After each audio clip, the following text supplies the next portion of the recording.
There are two key sets of hours rules that apply to drivers of large goods vehicles: the EU driver's hours rules and the road transport working time regulations.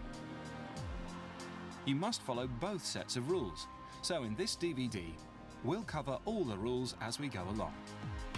It's really important for drivers to comply with driver's hours rules, mainly for road safety reasons. The rules are there to protect not only drivers but the rest of the public from tiredness.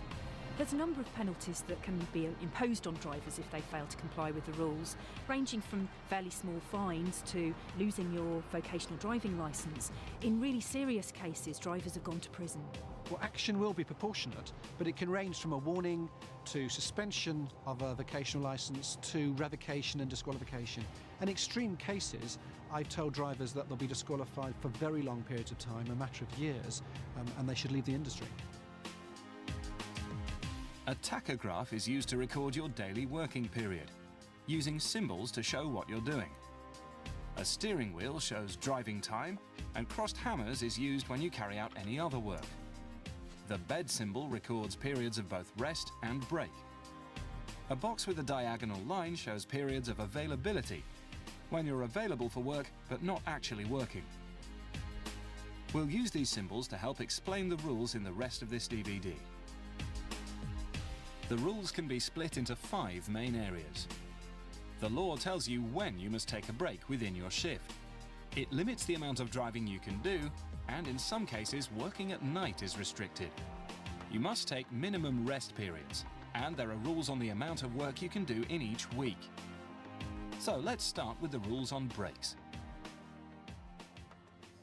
A break is a period during your shift used exclusively for recuperation, where you must not work or drive. You can take a break as a passenger in a moving vehicle as long as you're not doing any work. There are 2 types of breaks: breaks triggered by the amount of driving you've done, and those triggered by the amount of work. First, let's look at rules on breaks from driving. After no more than 4.5 hours of driving, you must take a break of at least 45 minutes. The 4.5 hours could be in one block or separated by periods of work or availability. But once you reach a total of 4.5 hours of driving, you must stop. You cannot carry out any work or show a period of availability after this point. Only a break or rest will do. Once you've taken 45 minutes of break, the driving calculation starts afresh, even if you take your break early. For example, if you drove for 3 hours, followed by a 45-minute break, you would then be free to drive for another 4.5 hours before the next break from driving is needed. The 45-minute break can also be split into 2 parts, provided these are taken over the driving period. The first break must be at least 15 minutes long, the second at least 30 minutes. Along with breaks from driving, breaks from work must be taken on both driving and non-driving working days. Work includes driving and other work. You must not work for more than 6 hours without a break. Each break from work has to be at least 15 minutes long and must interrupt working time. In other words, you cannot take a break from work at the very start or end of your shift. The total amount of break you must take depends on the total amount of work you will do in a shift. If you will not work for more than 6 hours in your working day, there's no need for a break from work. But remember, breaks from driving could still be needed. If your shift contains more than 6 but no more than 9 hours, then you must have breaks totaling 30 minutes. If you'll work for more than 9 hours, you have to take at least 45 minutes in total. At Vodafone, you get more when you switch to... Let's look at an example on a non-driving day. This shift is made up of 12 hours of work, so at least 45 minutes of break must be taken. One way to meet the rules is to take the 45-minute break in one go in the middle of the shift. But the breaks can also be split into periods of at least 15 minutes and distributed throughout the shift. Here, all the rules are being met. No more than 6 hours has been worked without a break. Each break is at least 15 minutes long, and a total of 45 minutes break has been taken. This example helps explain how the rules work, but you should always try to spread your breaks throughout your shift to maximize your safety. Break periods can double up to count as both a break from driving and a break from work, provided both sets of rules are satisfied. To sum up, you must take a break after 4.5 hours of driving or 6 hours of work, whichever happens soonest. Let's now look at driving rules. The amount of driving you do is limited in a shift, a week, as well as a fortnight. In each shift, you're normally limited to a maximum of 9 hours of driving in total. You can extend your driving over 9 hours up to a maximum of 10 hours, but you can only do this twice in a week. A week is a fixed period that starts at 00 hours on Monday and finishes at midnight on the following Sunday. So, for example, if you drove for 9.5 hours on Monday and 9.5 hours on Wednesday, you're then limited to 9 hours on every other day in the week, as you've used up your 2 allowances. In each week, you're limited to a maximum of 56 hours. In a 6-day working week, this gives you up to 10 hours driving on 2 days and a maximum of 9 hours on 4. You must not drive for more than 90 hours in any 2 consecutive weeks. So, if you drove for a total of 56 hours in week 1, you would be limited to a maximum of 34 hours in the following week, but could drive up to 56 hours again in week 3. If you actually drove for 40 hours in week 3, you could then drive up to 50 hours in week 4. Let's recap the driving limits. In a shift, you can drive for up to 9 hours. This can be extended to 10 hours twice a week. You must not drive for more than 56 hours in a week, or for more than 90 hours in any 2 consecutive weeks. Now, let's look at night work. If you carry out any work between midnight and 4 a.m., you may be limited to 10 hours of total working time in a 24-hour period. However, the rules allow this limit to be varied by an agreement between the workforce and the employer. So, if you do work during nighttime, ask your manager what limits apply. Now we shall move on to rest requirements. The law requires you to take minimum periods of rest in a day, a week, and a fortnight. Rest is an uninterrupted period where you're able to freely dispose of your time. Within 24 hours of the start of your shift, you must complete a daily rest period. The rest must normally be at least 11 hours long. So when you take a regular daily rest of 11 hours, the maximum shift time from clocking on to clocking off is 13 hours. 11 taken from 24 is 13.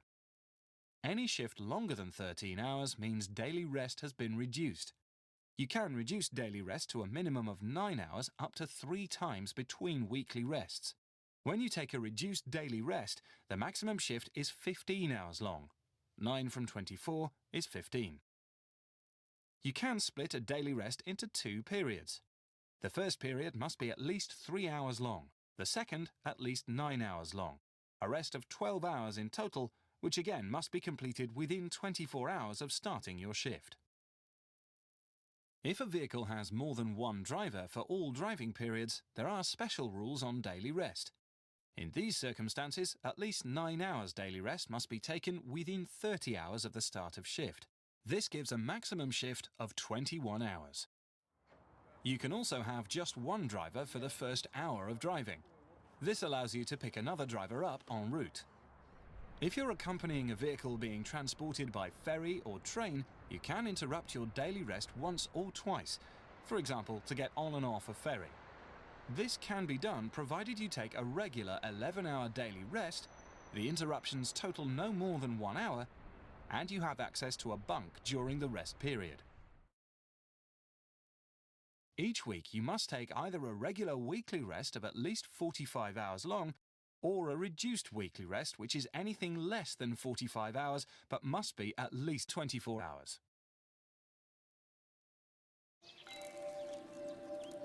Weekly rests must have no more than 6 days between them. So if you started your week on Monday morning at 7 a.m, your next weekly rest must start no later than 7 a.m. on the following Sunday. In any 2 consecutive weeks, you must take at least 2 weekly rests, and one of those rests must be at least 45 hours long. In a typical Monday to Friday or Saturday working pattern, we can see that a regular rest must be taken every other week to comply with this rule. But some working patterns allow 2 consecutive reduced weekly rests. As you can see here, the 2-week period of weeks 2 and 3 contain 3 weekly rests. The weekly rest that starts in one week and finishes in another can be counted in either week, but not in both. So if we count the 45 hours rest as being in week 3, the rules are met. Any reductions, rests below 45 hours, must be compensated by an equal amount of rest being added in one block to another rest of at least 9 hours long by the end of the 3rd following week. Let's recap. You must normally take a daily rest of at least 11 hours, but you can reduce this to a minimum of 9 hours up to 3 times between weekly rests. You must take either a regular or reduced weekly rest every week. In any 2 consecutive weeks, you must have at least 2 weekly rests, one of which must be at least 45 hours long. You can take daily rest or reduced weekly rests in your vehicle only if it's stationary and fitted with suitable sleeping facilities. If you're travelling on a ferry or train to take charge of a vehicle and have access to a bunk, this can also be counted as rest. Finally, we'll look at weekly work limits. In any fixed week, you may not work for more than 60 hours. You're also limited to an average of 48 hours per week. Your average is calculated by your employer over a reference period which can be extended from 17 weeks to up to 26 weeks by agreement. Your employer is responsible for keeping records for this average, but you should ensure that you advise your manager in writing if you carry out other work for any other employer. We've now covered all the rules. Your activities must be recorded using a tachograph. These are either analog, using a paper chart to record your hours, or digital, using a plastic card. The card is personal to you and is issued by the Driver and Vehicle Licensing Agency. You must be familiar with the type of tachograph and understand how to use it properly. You could be fined if the equipment is not working or you do not use it correctly. If in doubt about the equipment, speak to your manager. On a chart, you must write your name, the place and date that the use of the chart started, the vehicle's registration number, and its opening odometer reading. If you change vehicles during your shift, the new vehicle registration, the time of the change, and the odometer readings of both vehicles must also be noted. At the end of your working day, you must enter the date and place where the use finishes, and the closing odometer reading. The law does not require you to fill in the total kilometre section. If you're using digital equipment, the tachograph will take most of this information automatically from your card or the vehicle. However, you must always enter your location at the start and end of your shift. You must insert your chart or card from the moment you take over the vehicle and not withdraw it until the end of your shift, unless there's a good reason and you can justify doing so. If you're driving as part of a team, you must insert your chart or card when you board the vehicle you intend to drive. The first driver uses slot 1 and the second driver uses slot 2. When driving duties are swapped, the charts or cards must be swapped too. The tachograph automatically records driving. But when the vehicle's stationary, you must select the correct mode to show the activity you're carrying out. Digital tachographs usually default to other work when the vehicle stops, and it's generally best to pre-select other work on analog tachographs before driving to ensure they do the same. Remember to change the mode when taking breaks and for periods of availability. Always make a full and accurate record of your working day. So, if you work away from the vehicle or need to correct an error, use the input facility on the digital tachograph or make a manual entry. Manual entries can be made anywhere on a chart, provided they're clear and do not obliterate other chart recordings. If you encounter an unforeseen emergency, you are permitted to exceed the rules to ensure the safety of people, the vehicle, or load. You can only do so in order to reach a suitable stopping place and must record the reasons for the breach on a chart or digital printout as soon as you stop. If you drive a vehicle fitted with a digital tachograph and your card is lost, stolen, damaged or malfunctions, you can continue to drive without a card for a maximum of 15 calendar days.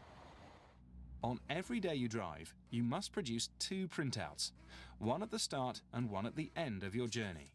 Mark on them your activities, and you must identify yourself by putting either your name, driver card number or driver license number. You must also sign the printout. You have to apply for a replacement card within 7 calendar days, but do it as soon as possible to ensure you receive your replacement card quickly. Whichever type of tachograph is fitted, when you drive a vehicle in scope of tachograph rules, you must be able to produce at the roadside your digital tachograph card if you've been issued with one. You must also be able to produce charts and any other legally required tachograph records for the current day and all working days in the previous 28 calendar days.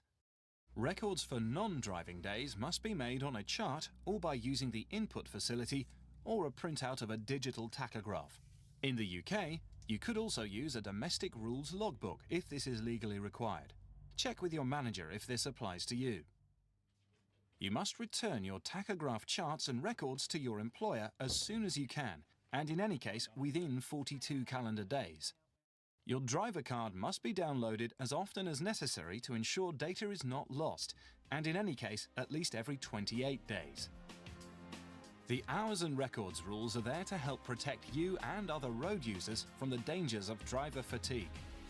Make sure you understand the rules, keep full and accurate records, and if in doubt, always ask your manager.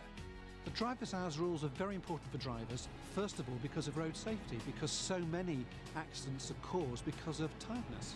Driver's hours rules are there to ultimately to protect people. They're to avoid accidents due to driver fatigue. Drivers who are tired and fall asleep at the wheel, they often fail to take any evasive action, which is very, very serious in road traffic accidents, not just for the driver but for the rest of the road public.